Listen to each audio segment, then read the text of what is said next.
Graça e paz, meus irmãos. Amém. Vamos, de imediato, abrir a palavra de Deus na segunda carta do apóstolo Paulo aos Coríntios, capítulo 5, a partir do versículo de número 11.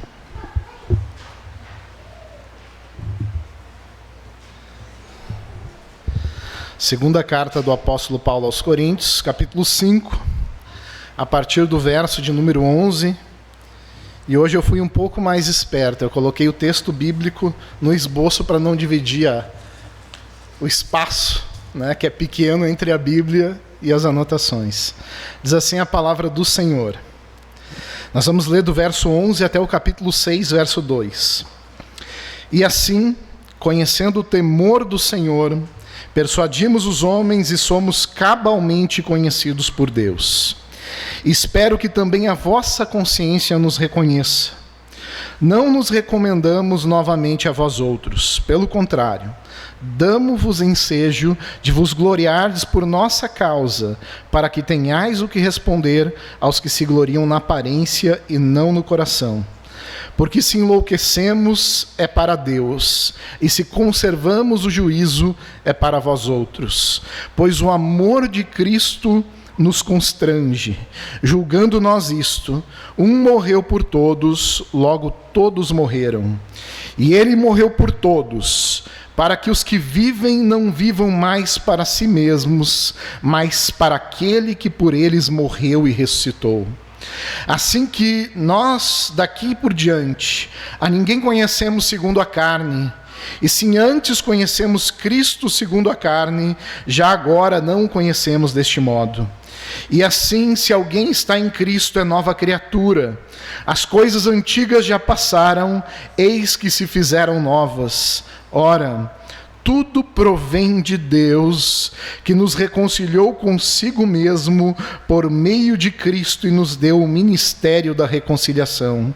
A saber, que Deus estava em Cristo, reconciliando consigo o mundo, não imputando aos homens as suas transgressões, e nos confiou a palavra da reconciliação.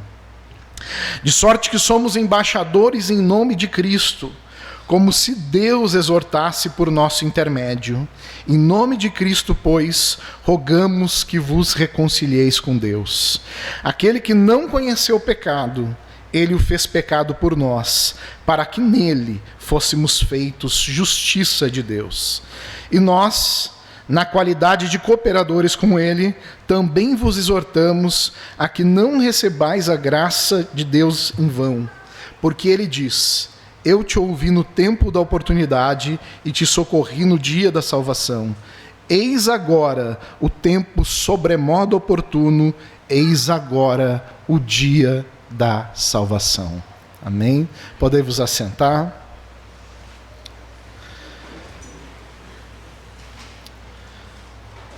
Meus irmãos, uma cena relativamente comum de nós observarmos nos filmes e que retratam de alguma forma uma prática que era comum na antiguidade, é a figura de um rei ou de um império que, ao crescer, ao se tornar grande, e esse foi um modelo de guerra muito usado pelo Império Romano, evitam as guerras propriamente dito. Eles enviam mensageiros.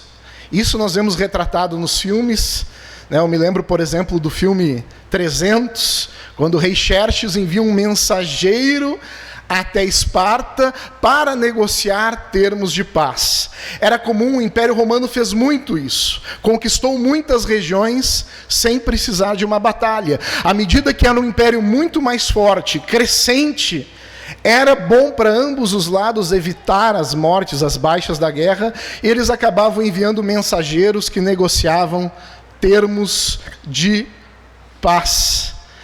E à medida que o império crescia e essas províncias se submetiam à capital, se submetiam ao império, tinha vantagens para ambos os lados. De um lado, aqueles que eram dominados, eles tinham a proteção do império. Eles tinham alguns benefícios de pertencer ao império e, de outro lado, geralmente a capital do império acabava recebendo tributos em troca disso e acabava estendendo também os seus domínios. Essa é uma analogia que, de certa forma, não é perfeita para descrever o texto que Paulo trata aqui, mas quando nós falamos sobre a reconciliação, e a reconciliação é o tema principal deste texto, a Bíblia nos mostra que, de igual forma, Deus envia o seu Filho ao mundo para reconciliar o mundo consigo mesmo. A diferença aqui é que Jesus, ele encarna pelo menos 3 figuras. Jesus é o emissário por excelência, Jesus é ao mesmo tempo o rei conquistador e Jesus também é o autor da reconciliação. Então, este texto, Paulo vai tratar dessa obra tão gloriosa de Deus que é a reconciliação, vai mostrar o fundamento dessa reconciliação e vai apontar para aquilo que nós temos falado muitas vezes na igreja sobre a missão do povo de Deus, que aqueles que foram reconciliados se tornam também embaixadores deste reino e também possuem a mensagem da reconciliação. Quando nós começamos a ler esse texto, é importante eu situar vocês aqui a título de introdução. Paulo estava se defendendo dos ataques dos falsos apóstolos. Paulo estava muito atacado. Quem conhece o contexto da carta aos Coríntios vai saber que Paulo estava frequentemente sob ataque de falsos líderes, de falsos apóstolos. E uma das críticas comuns que era dirigida ao apóstolo Paulo é referente à mensagem e à motivação de Paulo. Esses falsos apóstolos frequentemente questionavam a mensagem e a motivação do apóstolo Paulo. E aqui nós vemos no início, Paulo vai dizer que existem 2 fatores basilares que governavam a motivação do seu ministério. O primeiro, o temor a Deus, e o segundo, o amor a Cristo. É assim que ele inicia a exposição deste texto. Primeiramente, Paulo vai dizer que aquilo que fazia ele pregar o evangelho era o temor por Deus. E temor aqui não significa simplesmente um medo, temor é uma reverência, é um cuidado. E Paulo aqui vai tratar esse temor sobretudo à luz do tribunal de Cristo. No verso 10, o versículo anterior ao que nós iniciamos a leitura, Paulo vai dizer que todos nós iremos comparecer ao tribunal de Cristo, onde prestaremos contas. E aqui Paulo fala que este temor é um dos guias do seu ministério.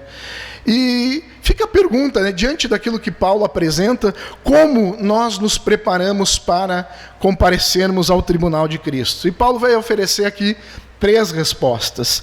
Primeiro, mantendo a consciência limpa diante dos homens. É o que ele vai dizer no versículo 11, que assim, conhecendo o temor do Senhor, persuadimos os homens e somos conhecidos por Deus, e espero também que a vossa consciência nos reconheça. Ou seja, Paulo tinha uma consciência limpa diante dos homens.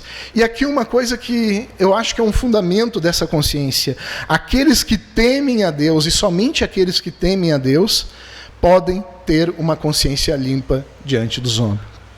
Em segundo lugar, Paulo não dependia de elogios humanos, mas ele era o exemplo para aquela igreja. Ele trabalhava sendo o exemplo. Paulo estava interessado não em se promover, mas em expandir a igreja de Cristo. Quando Paulo escreve essa carta, Paulo estava enfrentando muitos obstáculos e muitas dificuldades com os falsos apóstolos, com os falsos mestres. Aqueles que, ao longo da exposição às cartas de Corinto, queriam ser reconhecidos, queriam aplauso, queriam ser reconhecidos pela igreja e tinham motivos puramente egoístas. Paulo aqui demonstra que o temor a Deus faz com que ele exerça o seu ministério sem depender de elogio de homens, mas dando o exemplo para a igreja. E também Paulo mostra que este temor a Deus, encoraja ele a prosseguir, ainda em meio a críticas de homens. Paulo vivia para a glória de Deus. Paulo está respondendo àqueles que questionam a sua autoridade, os seus motivos, dizendo, primeiro, que o fundamento do seu ministério estava no temor a Deus e, por fim, também no amor a Cristo. E aqui é interessante, irmãos, nós notarmos que o amor a Cristo, e aqui nós temos aquele verso muito famoso que nós costumamos repetir muitas vezes, que Paulo diz que o amor de Cristo nos constrange.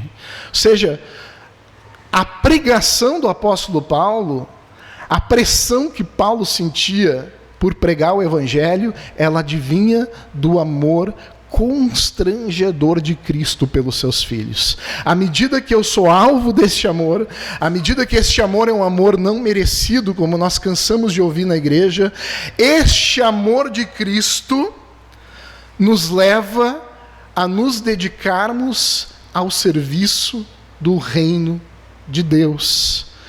É interessante que o que impulsiona o dever no cristianismo não é meramente uma obrigação moral, mas é o amor de Cristo que é a mola propulsora para o ministério do apóstolo Paulo. E aqui Paulo vai dizer algumas características deste amor de Cristo que faz com que ele se dedique de forma tão aguerrida ao ministério. Em primeiro lugar, ele vai dizer no verso 14, que Cristo morreu por nós para que nós vivêssemos por Ele.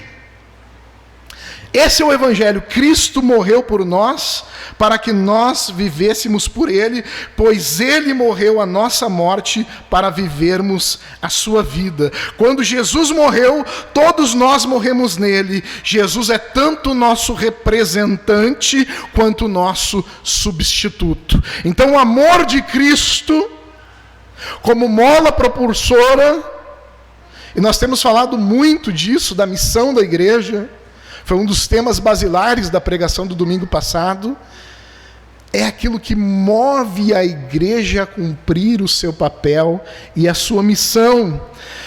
Paulo também vai dizer que Cristo morreu para que vivêssemos para Ele.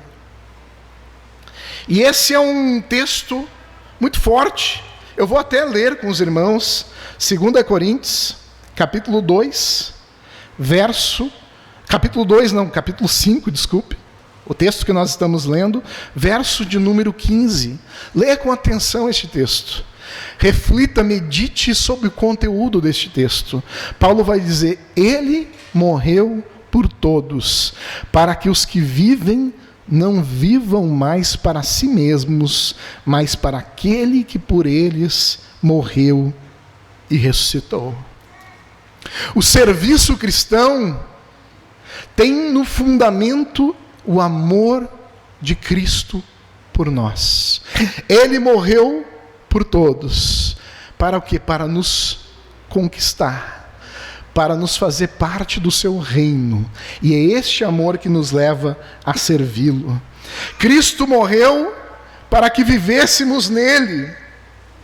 Assim como a morte de Cristo foi a nossa morte, na medida que nos unimos a Ele pela fé, a vida de Cristo também é a nossa vida. E Paulo vai dizer aqui também que Cristo morreu para que vivêssemos uma nova realidade, a nova criação, quando ele diz que quem está em Cristo é nova criação, é nova criatura. As coisas velhas passaram e tudo se fez novo. O que isso significa? Novos hábitos, novos pensamentos, novos desejos daquele que está em Cristo. Estar em Cristo é participar antecipadamente da nova criação de Deus. É aquilo que nós falamos do já e o ainda não. Nós já somos súditos deste reino. Nós já fazemos parte do reino de Cristo. Ainda não foi revelado aquilo que havemos de ser, mas nós já somos membros, partícipes, e como Pedro vai dizer, nós já participamos dos poderes do mundo vindouro. Aleluia. Dito isso, Paulo vai, e aqui inicia propriamente a pregação, falar sobre a necessidade da reconciliação. Esse tema de reconciliação é um tema muito importante, muito necessário, é um dos aspectos da soteriologia, da doutrina da salvação. E Paulo inicia da forma certa, falando sobre a necessidade dessa salvação. E isso talvez seja o grande problema da igreja evangélica de nossos dias. Não há como pregar o evangelho, não há como anunciar a salvação em Cristo, sem antes lançarmos a necessidade dessa salvação. Eu me lembro de um livro que eu li há muitos anos atrás, de um teólogo que eu gosto muito, chamado R.C. Sproul. E o nome deste livro é Salvos de Quê? O R.C. Sproul vai contar uma história de quando ele era professor universitário, e ele, na década de 70, naqueles dias agitados da Guerra do Vietnã, havia muita agitação política nos campos universitários nos Estados Unidos, e ele, sendo avesso a tudo isso, ele dizia que permanecia na sala dos professores o máximo de tempo possível, saía 1 minuto antes de bater o sinal para ir disparado até a sala de aula para poder dar e ministrar sua matéria. E ele disse que num belo dia ele foi ir para dar a aula e no meio do caminho ele foi abordado por alguém que queria evangelizar o R.C. Sproul, e a pessoa parou ele no meio do campus e repentinamente, do nada, perguntou assim: você quer ser salvo?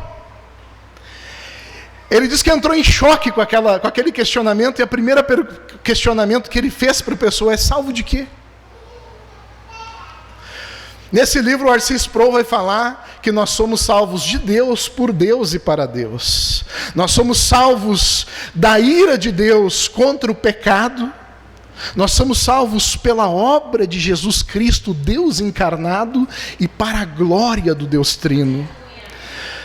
Paulo vai lançar aqui as bases da necessidade da justificação. Ora, eu não vou querer um remédio se eu não sei qual é a necessidade, ou se eu não sequer tenho consciência que eu estou doente. E é assim que Paulo trabalha em todas as epístolas.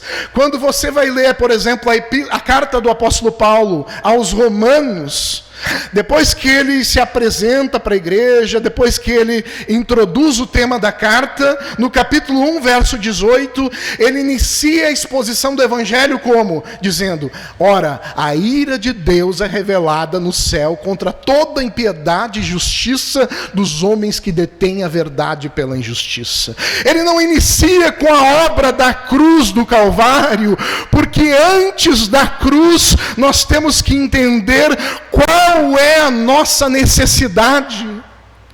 E a pregação do evangelho sempre deve começar pelo pecado e pela necessidade de um Salvador. E é aqui que Paulo começa a tratar o ministério da reconciliação. Primeiro, existe a necessidade da reconciliação porque nós somos pecadores. O maior desastre da raça humana não foi nenhum tsunami, não foi aquele grande terremoto na Turquia, que até onde eu vi já deixou 22 mil mortos. O maior desastre da humanidade foi a entrada do pecado no mundo.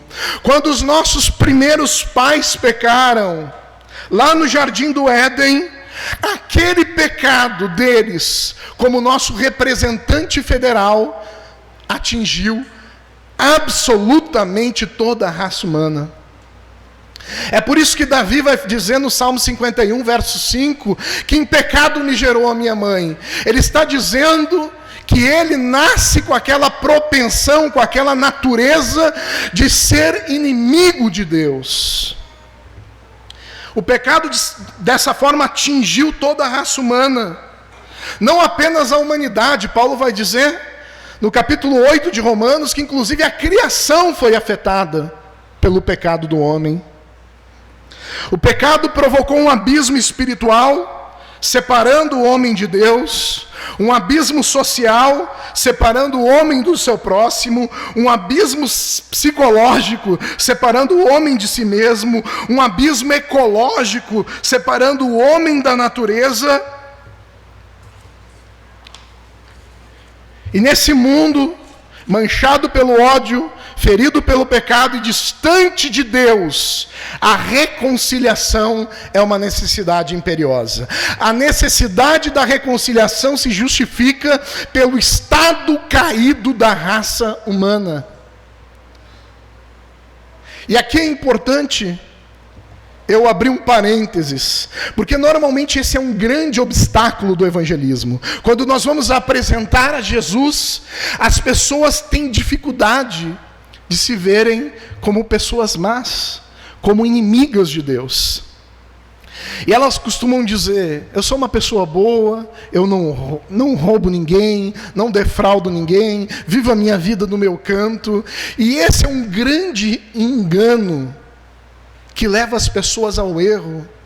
Até mesmo na igreja nós temos dificuldade, quando vamos estudar teologia sistemática pela primeira vez, em entender o termo depravação total, que é tantas vezes usado nas aulas de teologia sistemática. Depravação total, que é uma doutrina bíblica, não significa que o homem é tão mau quanto possa ser. Significa que o mal atingiu o homem em toda a sua totalidade. Na mente, na alma, na sua volição, no seu intelecto. Nós fomos completamente afetados por pecado. Não quer dizer profundidade, quer dizer extensão. O pecado nos afetou por completo. E por causa do pecado, que a Bíblia vai dizer, Isaías vai dizer que são os nossos pecados que fazem separação entre nós e Deus, e não há ninguém que se escape disso.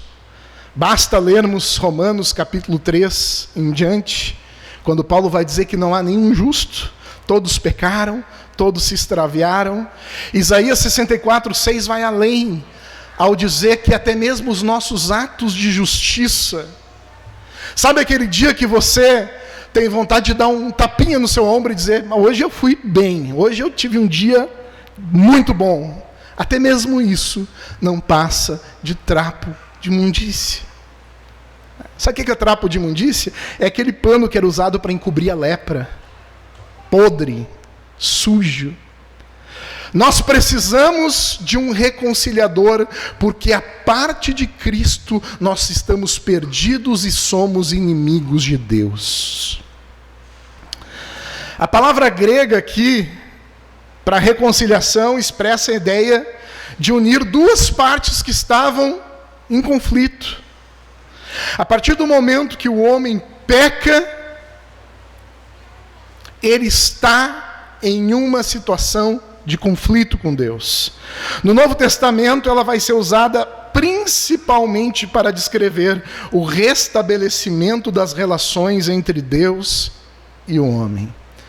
Nós pecamos, e o que o pecado provocou em nós? O pecado provocou a culpa, o pecado provocou a alienação, e o pecado nos fez inimigos de Deus. É por isso que Jesus, ele não é apenas o rei conquistador.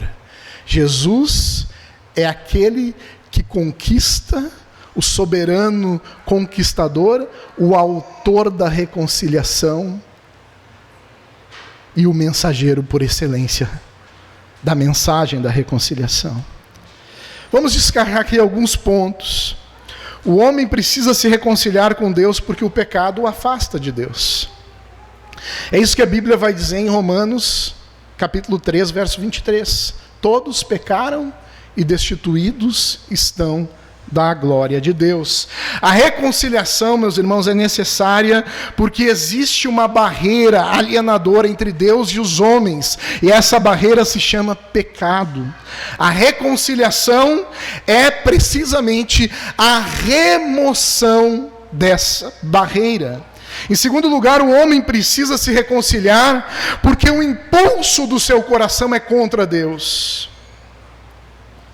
Paulo vai dizer em Efésios capítulo 2, verso 1, que ele, Jesus, nos deu vida quando nós ainda estávamos mortos em delitos e pecados. Ele vai dizer mais, ele vai dizer que nós, por natureza, éramos filhos da ira, como também os demais. A inclinação da nossa carne é inimizade contra Deus. Nossa vida à parte de Deus é marcada por cegueira e rebelião. Então a necessidade da reconciliação se dá pelo simples fato de que o homem em seu estado natural está alienado, afastado de Deus, inimigo de Deus.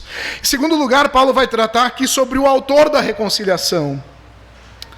A reconciliação é, em primeiro lugar, uma iniciativa divina.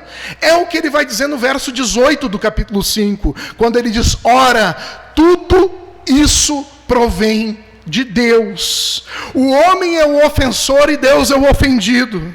O evangelho não é o homem buscando a Deus, mas é Deus buscando o homem. Foi o homem quem caiu, se afastou e se rebelou, mas é Deus quem o busca. Aleluia.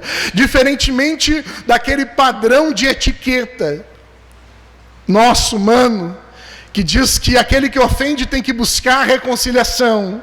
Deus foi ao mesmo tempo ofendido e ao mesmo tempo o autor da reconciliação. É Deus quem nos busca, a reconciliação provém dele, até mesmo porque não há nada que o ser humano possa fazer para alcançar o favor de Deus. Em segundo lugar, a reconciliação realizada pela cruz não é resultado, não a causa do amor de Deus. Deus não nos ama porque Cristo morreu por nós. Sabe aquela pregação, eu já ouvi muito esse tipo de pregação, eu chamo de pregação esquizofrênica, que apresenta um Deus malvado, irado, no Antigo Testamento, e um Deus bonzinho, gracioso no Novo Testamento. É uma heresia tremenda. Quantas vezes eu já ouvi que quando Deus viu seu Filho na cruz do Calvário, morrendo pela humanidade, ele se tornou propício, ele passou a amar o homem. Isso é uma grande heresia. A Bíblia diz o contrário, que Deus amou o mundo de tal maneira que deu o seu Filho unigênito, para que todo aquele que nele crê não pereça, mas tenha vida eterna.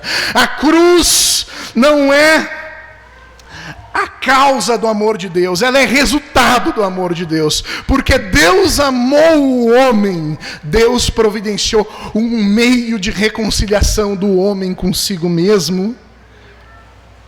E é isso que a Bíblia vai dizer em Romanos capítulo 5, verso 8. Sabe aquela coisa infantil que muitos crentes, infelizmente, ainda têm? Aquelas orações que dizem assim: Senhor, se tu me ama, fala comigo hoje. Se tu me ama, eu quero esse sinal. Paulo vai dizer em Romanos capítulo 5, 8, que Deus prova o seu amor para conosco no fato de Cristo ter morrido por nós, sendo nós ainda pecadores. Quer prova maior do amor de Deus? Quer prova maior que Deus te ama? É muito maior do que você receber uma palavra profética, é muito maior do que um sonho, do que uma visão. O próprio Filho de Deus, o Rei Conquistador, deu sua vida para ser o autor da reconciliação entre Deus e o homem.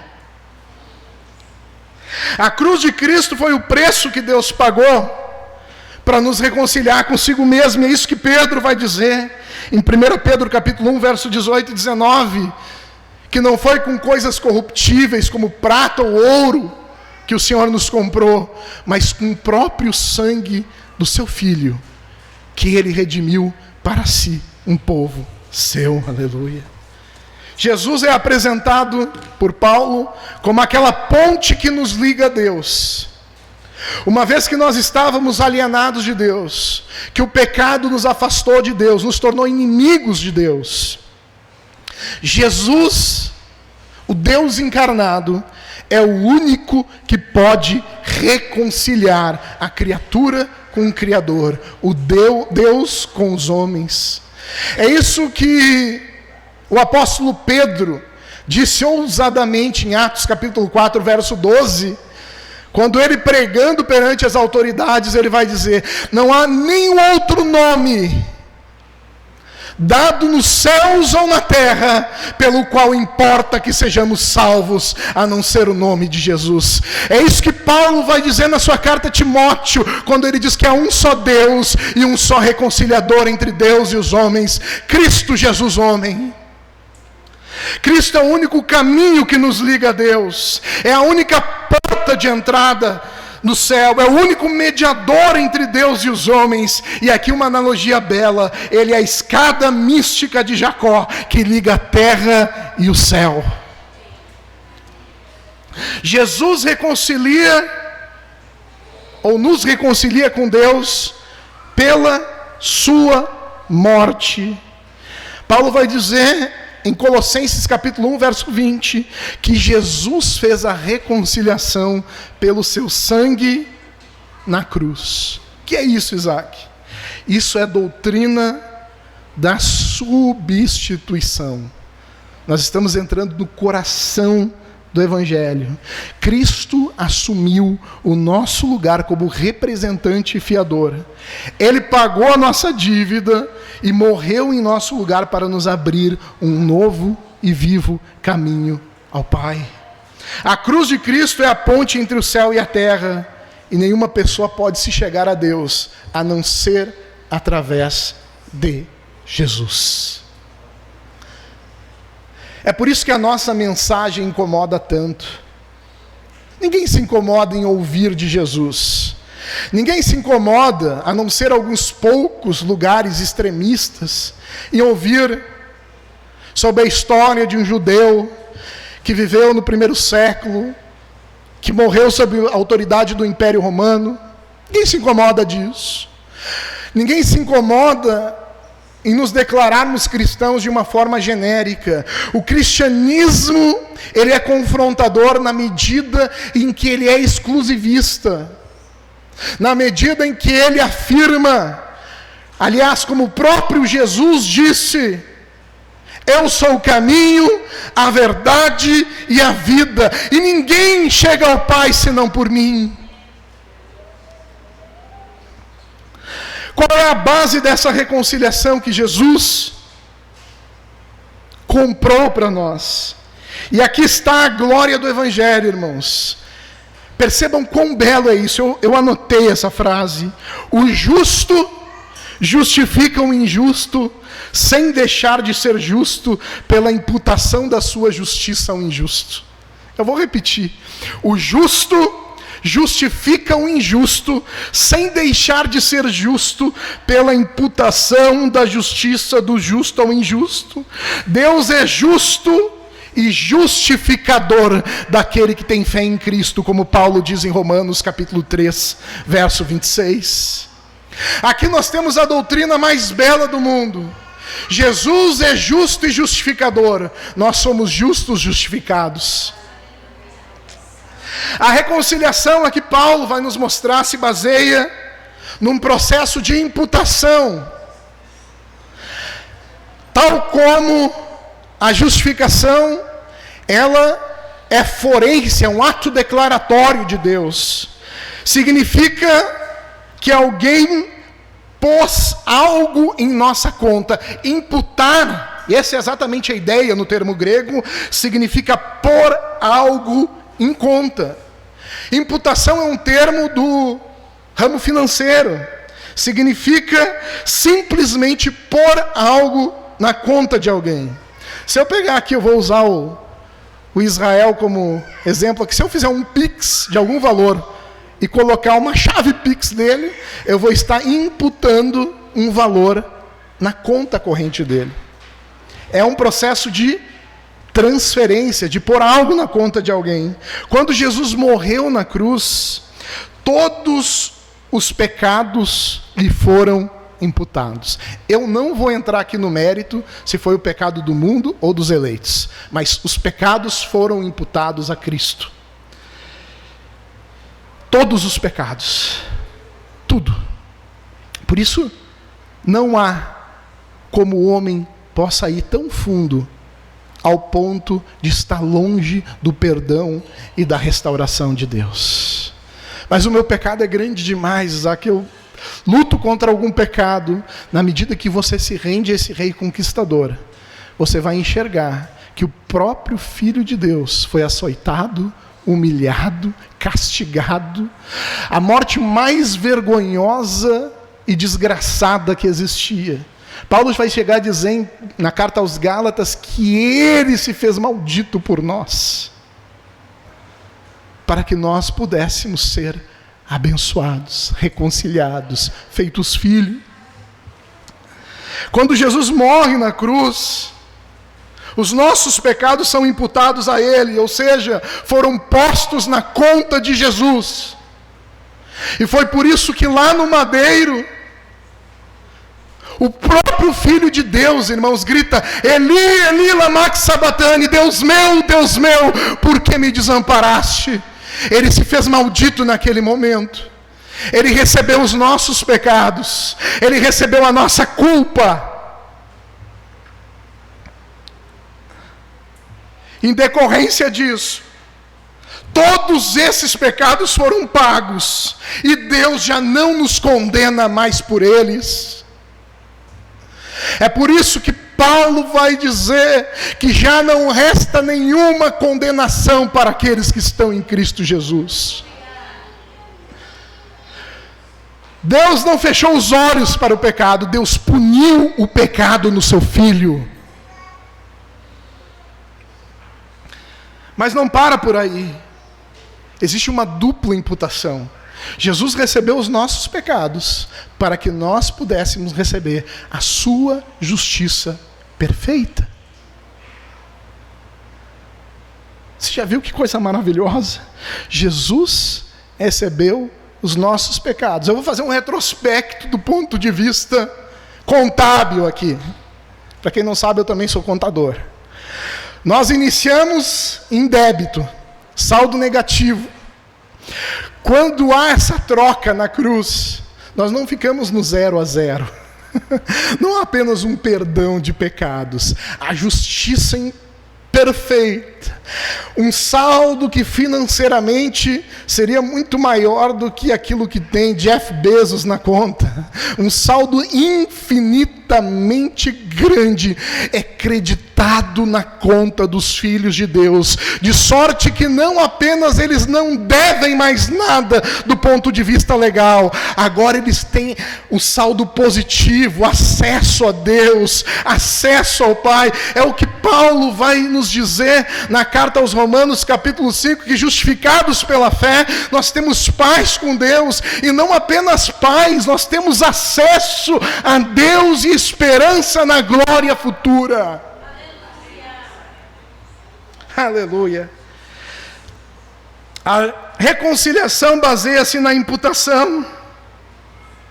E Paulo aqui fala em 3 tipos de imputação. Primeiro, Deus imputa a iniquidade aos pecadores. Ou seja, Deus não imputa a iniquidade aos pecadores. Vou ter que aumentar o tamanho da fonte da próxima vez. Primeiro, Deus não imputa a iniquidade aos pecadores. É o que o salmista vai dizer. Bem-aventurado o homem a quem o Senhor jamais imputará pecado. Vocês já prestaram atenção que Davi, um dos piores momentos da vida dele, quando ele confessa o seu pecado e se agarra na graça de Deus, uma das afirmações que ele fala é: bem-aventurado o homem que, mesmo sendo pecador, o Senhor jamais imputará pecado. Em segundo lugar, ele imputa o pecado dos pecadores a Cristo. E por fim, como eu disse, ele imputa a justiça de Cristo nos pecadores. Isso é maravilhoso, irmãos. Vamos ler o nosso texto mesmo, o principal, versos 19 até o 21. Eu não poderia falar com palavras mais eloquentes que o próprio apóstolo Paulo. Paulo vai dizer assim: a saber, que Deus estava em Cristo reconciliando consigo o mundo, não imputando aos homens as suas transgressões. Não imputando aos homens as suas transgressões. E nos confiou a palavra da reconciliação. De sorte que somos embaixadores em nome de Cristo, como se Deus exortasse por nosso intermédio. Em nome de Cristo, pois, rogamos que vos reconcilieis com Deus. Preste atenção no verso 21. Esse verso, acho que em todas as Bíblias que eu tenho, com certeza está sublinhado. Para mim é um dos versos mais lindos de toda a Bíblia Sagrada. Quando Paulo vai dizer, aquele que não conheceu o pecado. E eu pergunto, quem não conheceu o pecado? Apenas o Senhor Jesus. Ele viveu a vida que nós não poderíamos viver, para que nós recebêssemos a graça que nós não mereceríamos receber. Aquele que não conheceu o pecado, ele o fez pecado por nós. Ou seja, Jesus assumiu o castigo do pecado em nosso lugar, para que nele fôssemos feitos justiça de Deus. Aquele que não conheceu o pecado, ele o fez pecado por nós. Nossos pecados foram imputados a Jesus, para que nele fôssemos feitos justiça de Deus, para que a justiça de Cristo pudesse ter sido imputado a nós. Eu costumo dizer que essa é a troca mais vantajosa de todas. É mais vantajoso que eu trocar os reais que eu tenho na conta por criptomoedas, é mais vantajoso que eu trocar por ações, é mais vantajoso que eu investir numa campanha de marketing. Ele morreu por nós, para que nós recebêssemos a sua vida, a sua justiça, recebêssemos tudo em Cristo. Tudo em Cristo. É a troca mais vantajosa de todas. E aqui está justamente a glória do Evangelho. E por fim, meus irmãos, eu vou correr porque senão não vou acabar esse sermão tão cedo. Vou pular aqui um pouco das minhas anotações. Eu vou chegar ao final disso, que após apresentar essa doutrina maravilhosa da reconciliação, mostrar a necessidade da reconciliação, o autor da reconciliação, como se dá essa reconciliação, Paulo, de certa forma, intima a igreja. Aqueles que foram reconciliados agora são mensageiros da reconciliação. E esse é o tema que tem perpassado as pregações nas últimas semanas aqui no Botânico. Muito se tem falado sobre a missão da igreja. E aqui o Paulo vai falar que aqueles que foram reconciliados, eles possuem uma missão especial como mensageiros desta palavra de reconciliação. E a expressão que Paulo usa aqui é embaixador. É uma palavra conhecida de todos nós. Embaixador é aquele que representa alguém. O embaixador do Brasil representa os interesses do Brasil em outra nação, em outro local. Paulo vai usar justamente isso, e é essa a ênfase do apóstolo Paulo, quando nos diz no verso 19 e no verso 20, que Deus nos confiou a palavra da reconciliação. É por isso que eu costumo dizer, não existe crente de banco. Não existe cristão que não tem função no reino de Deus. Todos nós estamos em missão. Como diz o Augusto, igreja não é um lugar em que se vai. Igreja é uma nova realidade que é em Cristo Jesus. Em primeiro lugar, eu quero trazer algumas reflexões aqui bem rápidas sobre isso e já encerrar o sermão. O embaixador tem um ministério da reconciliação. Não só que Deus reconcilia o mundo consigo mesmo, mas também comissiona mensageiros para proclamar as boas novas. Antes nós éramos inimigos de Deus. Preste atenção, que coisa maravilhosa. Antes nós éramos inimigos de Deus. Agora nós somos embaixadores da reconciliação. Antes nós estávamos perdidos, agora nós buscamos os perdidos. É essa, para usar uma expressão que está na moda hoje, no marketing, o game changing. Essa é a mudança de jogo. Antes nós estávamos inimigos de Deus, em inimizade, separados, alienados. Nós somos reconciliados com Cristo. E antes nós éramos perdidos, agora nós buscamos os perdidos, porque somos portadores da mensagem da reconciliação. O rei que venceu, o rei cujo reino não terá fim, o rei vitorioso está expandindo o seu território, o seu domínio, o seu reino por meio da sua igreja. Em segundo lugar, o embaixador aqui prega a mensagem da reconciliação.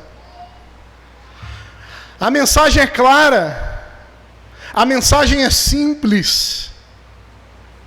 O homem está perdido. E só há salvação por meio de Jesus. Só há esperança por meio do Evangelho. Só há saída na mensagem da cruz. Só há sentido, telos, completude, propósito no Evangelho. Eu gosto muito, e eu repito constantemente, a primeira pergunta do Catecismo de Heidelberg, não, de Westminster. A primeira do de Heidelberg é meio grande. Do Westminster, tanto maior quanto menor, que vai dizer: qual é o fim supremo e principal do homem? E ela responde: o fim supremo e principal do homem é glorificar a Deus e gozá-lo plena e eternamente. Não há como cumprir esse fim a parte de Cristo. E essa é a mensagem que nós portamos. Em terceiro lugar, um embaixador ostenta uma responsabilidade tremenda. Ele fala em nome do seu governo. Nós não temos autorização para falar aquilo que vier da nossa cabeça. Paulo vai dizer que aquele que fale de acordo com a palavra de Deus. Essa é a nossa responsabilidade. E como embaixadores nós temos 3 características aqui que sempre devemos relembrar. Primeiro, nós vivemos numa terra estranha. Eu amo aquele livro do Peregrino porque ele parece que me coloca nesse senso. Sempre que eu leio me desperta essa base teológica que muitas vezes é esquecida no mundo tão corrido, de que nós somos de fato peregrinos. Segundo, fala em nome do seu governo. Em terceiro, tem nas mãos a honra do seu país. O embaixador é aquele que presta solenes compromissos. Ele só pode transmitir a mensagem que ouviu. O embaixador do Brasil em qualquer país do mundo recebe ordens diretamente do Itamaraty, que por sua vez é subordinado à presidência da República. Ou seja, ele não tem autonomia. Ele transmite a mensagem que ele ouviu. Ele vai para onde o seu país enviar. Ele não se naturaliza, ele permanece como um estrangeiro onde ele está prestando serviço. É esse o grau de subordinação. Nós agora fazemos parte de um reino. E talvez nós esqueçamos que muitas vezes as pessoas na igreja, quando Paulo se refere, a palavra mais usada, que é traduzida por servos na nossa Bíblia, é escravos de fato, é doulos no grego. Nós estamos a serviço de um reino. Nós somos libertados do pecado, da escravidão do pecado, e como diz Paulo, nós somos feitos escravos da justiça. Em quinto lugar, o embaixador tem uma mensagem urgente. E este texto acaba, e aqui eu encerro. Eu não consegui falar tudo que eu tinha preparado aqui. Bom, porque eu me policio da próxima vez. Eu encerro com os 2 primeiros versículos do capítulo 6. E eu vou ler esses versículos e vou encerrar rapidamente esse sermão. Paulo vai dizer assim: e nós, na qualidade de cooperadores com ele, também vos exortamos a que não recebais a graça de Deus em vão. Porque ele diz: eu te ouvi no tempo da oportunidade e te socorri no dia da salvação. Eis agora o tempo sobremodo oportuno. Eis agora o dia da salvação. Paulo conclui esse tema alertando para 2 perigos. O primeiro perigo é o perigo de receber a graça de Deus em vão. Na medida em que você ouve o Evangelho e não se submete a este rei, você se torna cada vez mais responsável diante de Deus. Isso é uma coisa que eu gelo na espinha quando eu leio aquele texto que Paulo diz que nós, os pregadores, somos o bom perfume de Cristo.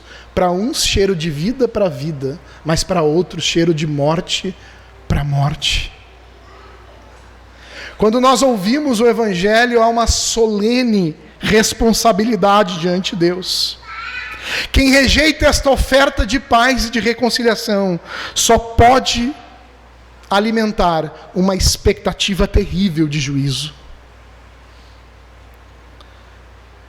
E aqui, meus irmãos, quantas e quantas vezes eu não ouvi, logo no início da minha conversão, logo que eu me converti, eu era uma pessoa assim, não tinha muita sabedoria, mas tinha muita vontade de compartilhar o Evangelho. Eu mal estava frequentando a igreja e já estava falando com meus colegas de escola, no ensino médio, sobre batismo no Espírito. Aquilo que eu ia aprendendo na igreja, eu queria passar no mesmo ritmo para os meus colegas de escola. Então, sem nenhuma ordem, sem nada. E muitos me disseram que ainda eram muito jovens. E eu me lembro de um amigo que eu tinha, nunca vou me esquecer do nome dele, Érico Felipe Zaikovski de Oliveira. E ele dizia: Isaac, eu ainda sou muito novo, depois eu penso. Irmãos, nós não sabemos se nós temos um amanhã. Não passou muito tempo, e na parada 61 de Gravataí ele se envolveu num acidente de trânsito. O carro capotou 3 vezes e foi parar quase na traumatologia do hospital que tinha na parada 61. Ele morreu na hora, sem Cristo, tendo ouvido o Evangelho da salvação.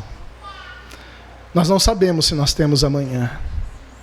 E eu digo mais, nós podemos ter amanhã, mas nós não sabemos se teremos a graça do arrependimento ao nosso dispor. Hoje a gente acha que arrependimento é uma coisa normal. Tem um livro do Thomas Watson, um puritano, que fala a graça do arrependimento. O arrependimento é uma obra de Deus, é a graça. E eu tremo quando eu leio Provérbios capítulo 29, verso 1, quando diz que aquele que muitas vezes é repreendido endurece a cerviz, será destruído de uma vez, sem que haja cura. E aqui eu vou contar um testemunho pessoal, já evangelizei alguém, que me disse: Isaac, eu entendo o Evangelho, eu queria ser crente, mas eu não sinto nada, eu não consigo me arrepender. Eu entendo intelectualmente tudo, e eu queria, assim, intelectualmente eu queria, mas o Evangelho parece uma coisa estranha, faz sentido para a mente, mas não faz sentido para mais nada. E às vezes a gente acha que arrependimento é algo que a gente pode acessar quando quiser. Eu vou deixar para me arrepender daqui a uma semana, e a gente acha que vai acessar. A gente não sabe que o Espírito Santo é quem convence do pecado, da justiça e do juízo, e a parte do Espírito Santo não há convencimento de pecado. A gente acha que é uma obra humana, mas não é. E o alerta solene do Evangelho, em primeiro lugar, não receber a graça de Deus em vão. Em segundo, o perigo de adiarmos a decisão, a entrega da nossa vida a Cristo.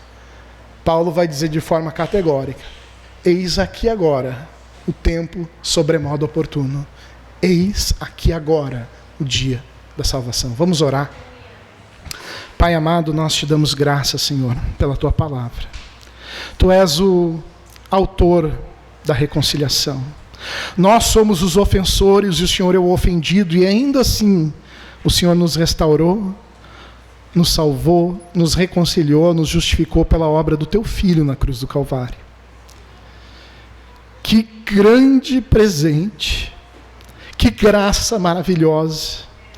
Tudo nós recebemos, e a única coisa que tínhamos para entregar era pecado, iniquidade, injustiça. Ainda assim o Senhor fez a troca mais maravilhosa da história da humanidade. Recebeu os nossos pecados e nos imputou a tua justiça perfeita.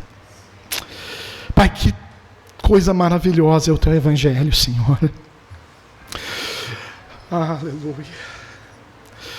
Pai querido, que o Senhor esta manhã de domingo encha os nossos corações com a Tua graça.